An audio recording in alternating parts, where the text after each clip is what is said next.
Assalamualaikum warahmatullahi wabarakatuh. Perkenalkan, nama saya Azhara Dwi Suganda dengan NIM 240020008. Baiklah, di sini saya akan menjelaskan tentang pengertian, ciri-ciri, tujuan dan manfaat pengembangan organisasi. Pengembangan organisasi umumnya merupakan upaya yang direncanakan di tingkat organisasi untuk meningkatkan efektivitas organisasi untuk mencapai tujuan strategis.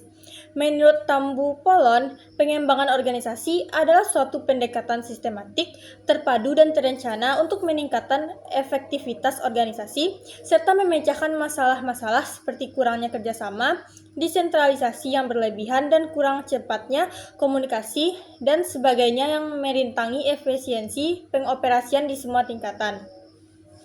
Menurut pendapat MC Gill, mengatakan bahwa pengembangan organisasi adalah suatu proses yang dilakukan secara sadar dan terencana untuk mengembangkan kemampuan suatu organisasi sehingga dapat mencapai dan mempertahankan suatu tingkat optimum prestasi yang diukur berdasarkan efisiensi, efektivitas, dan kesehatan atau organisasi. Selanjutnya, Sondang P. Siagin yang dikutip oleh Mukjizat menyatakan bahwa pengembangan organisasi sebagai teori manajemen berarti serangkaian konsep, alat dan teknik untuk melakukan perencanaan jangka panjang dengan sorotan pada hubungan dengan kelompok kerja dan individu dihubungkan dengan perubahan-perubahan yang bersifat struktural. Kemudian menurut George G. R. Terry, menurut definisi formal pengembangan organisasi mencakup usaha-usaha untuk meningkatkan hasil dengan memperoleh yang paling baik dari para pegawai, baik secara individual maupun secara anggota kelompok kerja. Jadi, pada intinya, pengembangan organisasi atau organization development adalah bidang pengembangan MSDM yang mana fokusnya dapat membantu organisasi untuk meningkatkan kinerja pegawai dengan melalui peningkatan sumber daya manusia yang tangguh dan terampil. Selanjutnya yaitu ciri-ciri pengembangan organisasi. Menurut pendapat Kenneth dan Gary yang dikutip oleh Mukjizat menyatakan bahwa ada 13 ciri-ciri umum daripada pengembangan organisasi. Antara lain, yang pertama yaitu pengembangan organisasi mengandung suatu sistem organisasi total, bahwa keseluruhan organisasi harus terlibat, tetapi pengembangan organisasi dapat dimulai setiap subsistem relatif bebas untuk menentukan rencana masa depan. Yang kedua, pengembangan organisasi memandang organisasi dari sudut ancangan atau pendekatan sistem. Organisasi dipandang sebagai serangkaian komponen utuh yang saling berhubungan dan mempengaruhi. Yang ketiga, pengembangan organisasi dibantu manajemen puncak. Keempat, pengembangan organisasi sering digunakan pelayanan seorang perantara perubahan pihak ketiga, baik pihak dalam yang bersifat eksternal dari subsistem maupun pihak luar itu sendiri. Yang kelima, pengembangan organisasi merupakan suatu usaha terencana. Hal ini mengandung diagnosis yang sistematis, rencana terinci untuk memperbaiki keadaan dan pengarahan sumber daya untuk melaksanakan program. Yang keenam yaitu pengembangan organisasi dimaksudkan untuk meningkatkan kemampuan dan kesehatan organisasi. Yang ketujuh yaitu pengembangan organisasi menggunakan pengetahuan ilmu perilaku.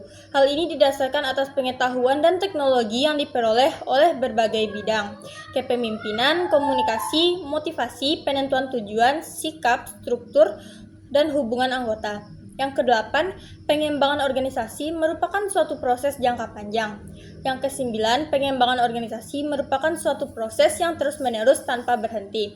Yang kesepuluh, pengembangan organisasi terutama memusatkan pada pengubahan sikap, perilaku, dan hasil kerja kelompok atau tim organisasi ketimbang pada individu. Yang kesebelas, pengembangan organisasi bertumpu pada pengalaman seperti bertentangan dengan kemampuan didaktik.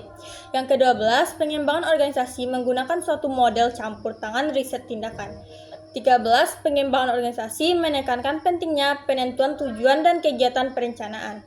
Selanjutnya yaitu manfaat dari pengembangan organisasi. Ada beberapa manfaat dari adanya pengembangan organisasi bagi organisasi, yaitu yang pertama, perbaikan yang berkelanjutan. Perusahaan yang berkelanjutan dalam pengembangan organisasi berkomitmen untuk terus memperbaiki bisnisnya. Proses organisasi development menciptakan suatu siklus perbaikan yang berkelanjutan di mana setiap strategi direncanakan, diimplementasikan, dievaluasi, dan dimonitor penerapannya. Pengembangan organisasi adalah pendekatan proaktif yang mencakup perubahan internal dan eksternal dan memanfaatkannya untuk pembaruan. Yang kedua, meningkatkan komunikasi. Perusahaan berupa peningkatan komunikasi, umpan balik, dan interaksi dalam organisasi. Tujuan utamanya yaitu menyelaraskan semua karyawan dengan tujuan dan nilai-nilai perusahaan yang ada. Komunikasi yang jujur dan terbuka juga mengarah pada peningkatan pemahaman tentang perlunya pengembangan dalam organisasi. Yang ketiga, pengembangan karyawan. Kebutuhan akan pengembangan karyawan berasal dari perubahan industri dan pasar yang konstan. Hal ini dicapai melalui program pembelajaran, pelatihan, peningkatan keterampilan atau kompetensi, dan peningkatan proses kerja. Yang keempat yaitu peningkatan produk dan layanan. Manfaat utama pengembangan yaitu adanya inovasi yang mengarah pada peningkatan produk dan layanan, analisis kompetitif, riset pasar, dan melalui perkiraan ekspektasi dan preferensi konsumen. Yang kelima, peningkatan laba. Pengembangan organisasi mempengaruhi bottom line perusahaan dalam berbagai cara, melalui peningkatan inovasi dan produktivitas, serta terjadi efisiensi, maka keuntungan perusahaan akan meningkatkan dan biaya-biaya juga akan berkurang dengan meminimalkan turnover dan mengurangi ketidakhadiran karyawan. Organisasi development selaras dengan tujuan dan fokus pada pengembangan mutu produk atau jasa dan peningkatan kepuasan karyawan. Selanjutnya yaitu tujuan pengembangan organisasi. Yang pertama, sebagai alat dalam mengidentifikasi perubahan. Yang kedua, alat untuk mencari dan mengidentifikasi perubahan yang diperlukan dalam sebuah organisasi. Yang ketiga, dapat mengelola dan mempromosikan untuk pertumbuhan organisasi. Yang keempat, mendukung inovasi produk. Inovasi produk ini akan dapat mendukung dan membantu dalam menganalisis setiap bagian. Yang kelima, menganalisis proses kerja. Apabila dalam pengembangan organisasi ada hal-hal perlu dianalisa agar proses kerja berjalan dengan lancar. Baiklah, sekian penjelasan dari saya. Assalamualaikum warahmatullahi wabarakatuh.